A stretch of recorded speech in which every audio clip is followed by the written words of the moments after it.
Good morning. I'm Laurie Wondra, and thank you for tuning in. I want to talk about some of the things that we're experiencing on the human level as well as the spiritual soul level. What this pandemic or this time that we're in, what it's bringing to us, and why. This is what I'm calling it's our greatest transformation ever as an individual as well as on the collective. This is the time that more are waking up, more are stepping through the transformation gateways, more are experiencing different ways of being, both from an individual as well as that collective. We've just never experienced this. And so, with never experiencing these changes on such a magnitude level, we simply are struggling. We don't know why, we don't know what it's for, what we're supposed to be doing. So, hopefully, I'll try to deliver some of that information for you today as I've been getting information from Spirit on this recently. I want to remind everybody this is really, we've asked for soul evolution, we've asked for awakening. We've asked for transformation and transmutation, healing of our old wounds. We've asked for these things. We just didn't know how it would show up. And so we often have an expectation as a human as to how something is going to look. And this is very different. We could never have predicted that on a global track or on an individual that this is what we'd be experiencing. But I want to remind everybody that we've been asking for transformation, and really I would like people to look at it as huge transformation for all of us individually, socially, as well as collectively. One of the big things that we're experiencing are changes at the cellular level, not just our mind, but our cellular level.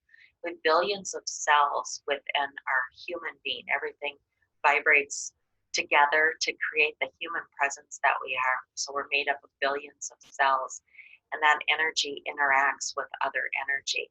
And as these events are happening around us, it is shaking up a lot of cellular memory, fears from either your past lifetime, your ancestral, or it could be even your childhood wounds. But it's waking up, it's literally shaking our cellular structure to awaken those deep, deep, deep feelings, those deep wounds, in order for us to bring them to the surface and for us to heal them. So that's why some might be struggling with, why am I struggling so much during this time? It is going to that deep level, and that's both painful and challenging, as well as it's really fabulous and it's really remarkable when we think about everything that is being shifted for us.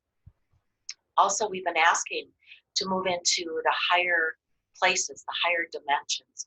We hear 5D, 6D, those higher dimensions.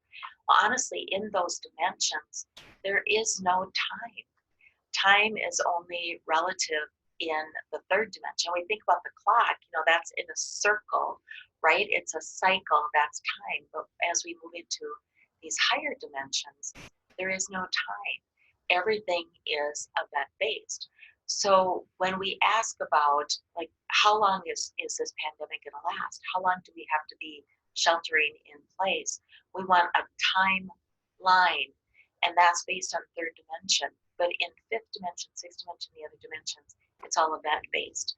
So this will be done when it's done, when it's gone through its course, when it's made those waves, it will be done because it's based on events and not time. And we continue to try to speculate and figure out time. We keep trying to tie it back to a timeline, weeks or months or, next year, those types of things. But honestly, it's based on events. And those events also are based on how we interact with it, that we do our part in this also. The events that we do or don't do also impact the events of the greater. So it's teaching us that there is no time. And if you think about when you're sheltering in place, think about your own. Has your routine been totally shifted? Do you sleep differently? Are you eating at different times? Do you kind of feel yourself rambling around the house or you go for walks, think about in your own personal life, how has this perhaps shifted for you and given you a different view of time? I know personally, I've stopped wearing a watch. I mean, there's no need for me to wear a watch. And I lose track of time. I lose track of days. I lose track of, it's based on clients. It's based on what I need to do in the moment. It's being present in the moment, not based on a cycle. This time period that we're in is really pushing our emotions. It's pushing the emotions that we have. Again, it's digging up those emotions that are part of our cellular structure, and it's changing our filters. The things that we thought we knew before are falling apart.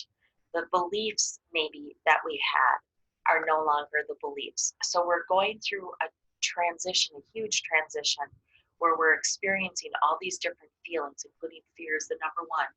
But we're also changing our filters on how we look at our fears, how we look at time, how we look at responsibility, how we look at even going grocery shopping, those types of things. It's changing our filtering systems.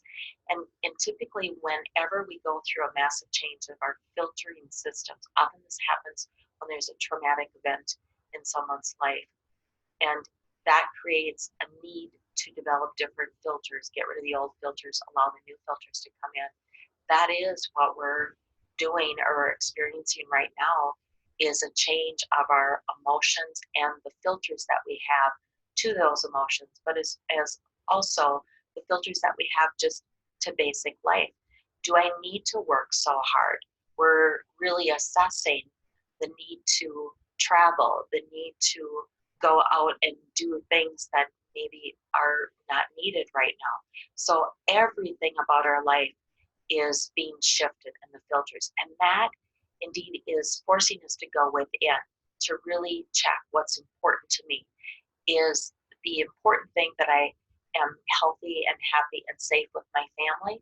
Or is the important thing that I have a moment of boredom, or I have a moment that I just want to go do something? What's the important thing for me?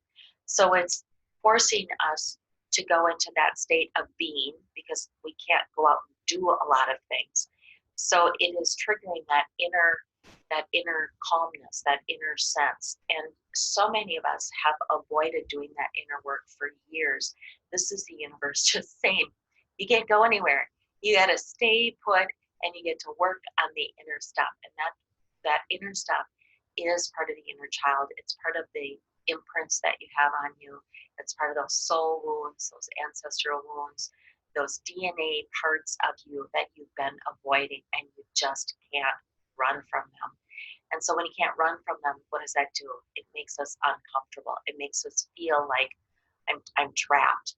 But honestly, this is the universe giving us that opportunity to work through those things. This is also going to force us, or it's going to show us the people that we want to be with.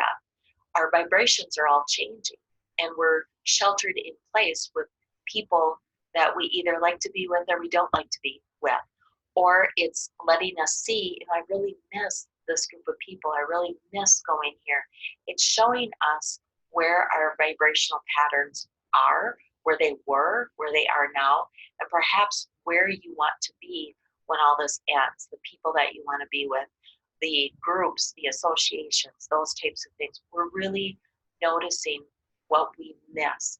And of course, the only way that the universe can show us what we need or we don't need is to create this disruption. That's the only way. Otherwise, we continue to go on this status quo. So this is divinely planned to show us so many things about ourselves. Again, what we need, what we don't need, who we want to be with, who we don't want to be with, those types of things. I do believe coming out of this, people are going to make some big, big changes in their life as to their relationships with significant others, family, friends, but also in the work environment.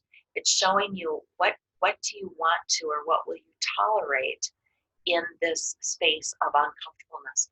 The flip side of that is when we're sheltering in place, it also has the great potential of bringing people really close together. those that haven't spoken, a couple, let's say, a relationship or family members that have been busy running off in all different areas and now they're needing to shelter in place, it has that potential to bring us really, really close together, to open up communication, like really communicating, not just superficial, like how was your day or what's the weather like, but really the deep stuff, because we're going through something together. As individuals, we're experiencing it, but really as a collective, we're going through it together. This is also teaching us how strong we are. You know, I meet people all the time that to get them motivated, sometimes you tell them, don't do that. And then they're like, well, you can't tell me to do, not do that. I'm going to do it. This is kind of the universe also pushing us. And where we thought in the past we couldn't do something, the universe is challenging us to say, you're right, we can't do it. And this is bringing up that spiritual, that soul push, because we have that deep embedded survival energy within us. And so we will get through this. That is the beauty about the human spirit, the human species, is we are incredibly adaptable. And just some quick examples. I mean, the fact that I'm speaking to you from my home office, we become adaptable. We do what we need to do, but we also look for ways to make things better. All right. So we're adaptable. Creativity. I'm seeing all sorts of posts about how people are doing home projects or they're doing projects with their kids. The fact that parents are having to teach their children from home is amazing. Not easy, it's amazing, but it's showing just how resilient and how agile and how creative that we are in this. This is not going to be about money. As we come out of this, sure, that's going to bring up a big fear for a lot of people is, how do I pay for my house? How do I pay for my bills? But this is not about money. As we come out through this, this is about the spiritual. This is about the soul. This will show us things about our beliefs about money and our beliefs about what we find is stable. But it's showing us things. In fact, it's showing us where we have disparities, in the healthcare system, in communities where there's gaps. And hopefully we'll look back on this and look where we can fix some of these gaps. But it's showing us where there are off vibrations and where there's potential to fill those gaps in. It's also showing us the importance of truth. I mean, how many of you look to the news every day and then you find yourself struggling with what's true? I read this article over here about, this is secure, and then I read it over here. What is the truth? And so I believe coming out of this, we will have more and more desire and push to have truth and to look at data, not just hearsay, not just a story, but to actually look for the truth. And obviously, this is changing how we use technology. This is moving us away from technology being a distraction to how do we use technology as a tool, such as how do we communicate? How do I work without having to drive to get to an office? When I was in corporate America, I was on the road. I was a road warrior for 95% of my time. I'd hop on a plane Monday morning and get back home on Friday night. And I think how beautiful this gift is in teaching us that we don't have to do those long commutes. We can work, we can effectively connect virtually in many of the things that we do. Now, this isn't going to work for everybody. You can't go out and do a virtual haircut or massage and those types of things.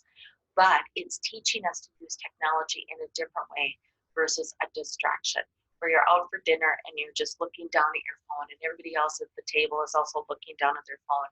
This is also teaching us a different way that we can use technology. This is also teaching us that we have a desire at the soul level to go back to the family unit, to go back to the tribe, to be with people that want to be with us, that look up at us when we're speaking, that communicate with us, that we all are at the same level.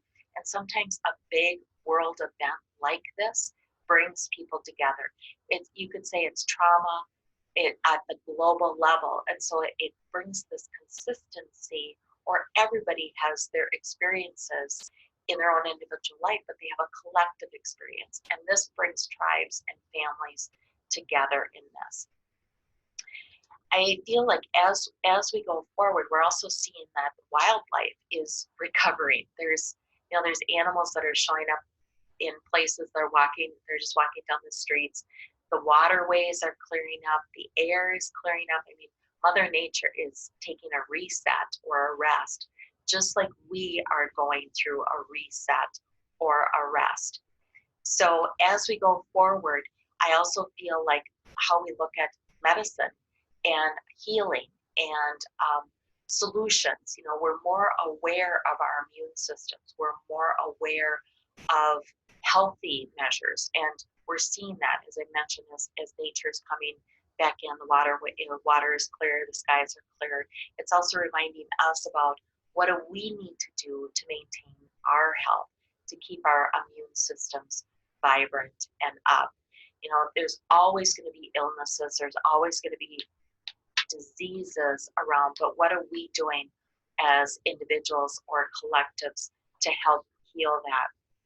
One thing that I do want to say is that as we're working through these huge cellular fears, I just want to bring to light, because it's been brought into me, as we're working so hard to release old wounds and to heal and to evolve, we also have the potential to imprint our children and to create a generational impact that over time it will impact them. It'll create a whole nother host set of fears for the children or for those going forward. And the way to combat that is just simply be aware of it. Be aware of what are you watching on TV or on Facebook or Twitter? What are you listening to or watching? And who's around you or the kids around you?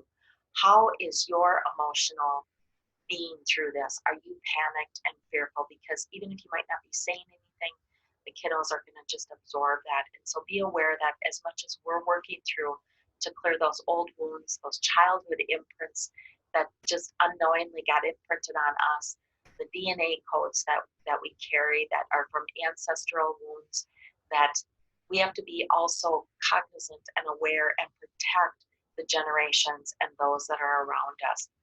I just want to touch base a little bit on some of the deep, deep fears, because I honestly believe that this is a huge gift that we are receiving right now, because it's at our cellular level. You might not know that you have a DNA imprint, let's say of financial, like I'm going to lose my job because you had a grandparent, you had somebody that went through the time of depression, right? And that was a cellular imprint that got carried through generations and carried through DNA. And that's what's being shaken up right now. So you might say, in my mind, I know I'm going to be fine. I know I'm going to be fine, but yet I can't explain why I have this pit of fear in my belly. This is the cellular stuff that I'm talking about. So I'm just going to go through a number of them and just see if any of them trigger you. Or as I go through these, you can say, nope, not me, nope, not me. You'll notice kind of a shift in you. And the reason that I do this is I want to awaken and I want to move that energy to kind of relax it a little bit. Because sometimes, a lot of times, we experience an unknown emotion, particularly fear, and we can't pinpoint it to one thing or another. It's just there. And our human minds want to pinpoint it to something, so we hold on to it because we can't logically pinpoint it to something, right? It stays stuck in our mental filter. So just around finance, I mean, there's a lot of people that are fearing, I'm going to lose my job. I'm going to lose the income. How am I going to pay for my home? How am I going to pay for my food, the bills that are coming in? How is this going to look when I get back to work? Will I have a job? It's that stability, that security that's being triggered in us. It's also triggering our home stability. Like, will I be able to keep my home? All sorts of things. And we start looking around like, I need to repair this, or maybe I should move, or maybe I should sell my house and downsize. It's triggering all those things around home and our stability and where we live and where we sleep and where we protect our family. Also, our health. Think about this pandemic is all about our health. It's the health of our lungs, which is so close to our heart. We maybe weren't paying particular attention to our health before, but now suddenly, the minute we have a tickle in our throat, the minute we have a cough, or maybe is that a headache or not, or maybe do I have a fever, we're paying more attention to our physical vessel. And that also can be something of a past. Of maybe you had a past lifetime or your grandparents got really, really sick and you're worried about that sickness coming back. It's going to trigger those things in you. Okay. Career or job. What if the job market doesn't come back? What if my career, I was just on the edge of doing this and, now I have to find something else? Or what if I was thinking about retiring and now I can't retire? These things that are based on, again, stability on the career might bring up the cellular fears within us. And then also bombardment of information, like truth. It's like I'm bombarded with so much information, I just want to shut it off. I just don't want to know. Or you might go, I feel like this whole thing is just a sham. There isn't a virus. There isn't anything. It's just somebody trying to control us. Or to the other side is, I feel this is really, really, really bad, and people aren't paying attention. So you get mad because people aren't paying attention and staying home. And we ask, like, what's the true story on this? And we're striving again for the truth and the facts. And then we just want to know, I just want to be done with this. I'm tired of the feeling of being scared. I'm tired of this feeling. When is it going to be done? That's your human system saying, you're almost, don't shut down there, do the work, figure out where the feeling is coming from, and then allow it to release. Now I want to come back to some of these because the magic in this is, let's say in a past lifetime or part of your DNA, everything was taken away from you. You lost everything either to rulership, or you lost everything in a war, or something was just taken away from you. That's embedded in your cellular structure. And so that's going to trigger in you like the fear of losing everything. Or what if you were abandoned in a past lifetime, like your family had to just get up and leave, or maybe a portion of your family died and you were left alone. That's going to hit two areas, health and abandonment. But it's going to bring up, or it's going to shake up the cellular memory, not in your mental memory. You don't have a human memory of it, but it's in your cellular structure that you have this fear that is just being shaken up and needs to be released. So, and all that, how do you work through that? Well, you get out of your mind, you stop watching the news and those types of things, take a break. What I would suggest is every day, take 30 minutes, if you can do it for 30 minutes, and just go to that place of your heart. Go to the core of your heart. Connect with divine. Connect with peace and calm. And I want to go back to, what if all of this is so well orchestrated that it moves us? What if there is a divine plan and it's just execution of this divine plan to wake us up? So in your daily meditation, go back to this calmness and trust that you're going to be okay, that everything is going to be okay. Might not be the way you wanted it to be, might not look how you thought it was going to look, but everything is going to be okay. And to connect, go back to connecting to divine, to source, to understanding that there is a plan and that this is going to be okay. All right. Thank you. This is Laurie Wondra. See you soon.